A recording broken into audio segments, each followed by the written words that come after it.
Tedot klaim la thau perthai setia ke Barcelona haka jing ka Champions League kata haka jing kun quarter final jom ke second leg haka bakal syail minit no na ke Atletico Madrid.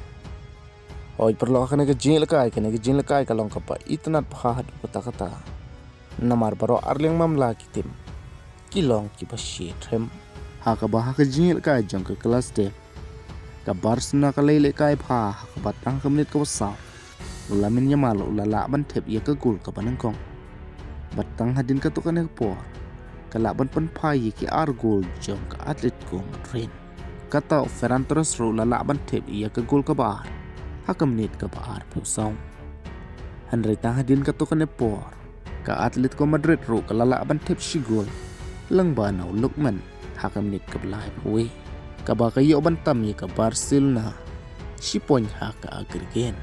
kabaki ni ki gol kini hikum ju tar hadu bekut ka jing ka jom ka second half o ya ka menit ka besan Ferran Torres lala ban thep ya ka gol ka balai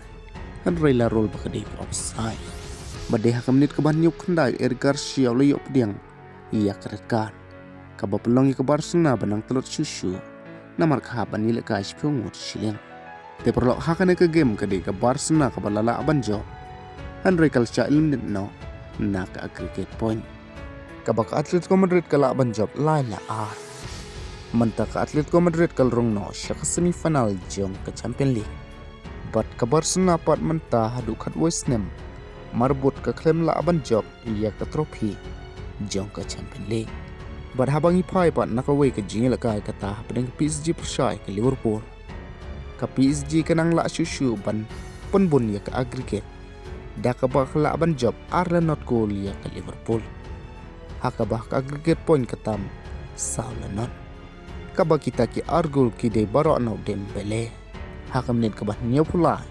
bat kandai plus away menta ka PSG kalala ban qualify no syaka semifinal jong ke Champions League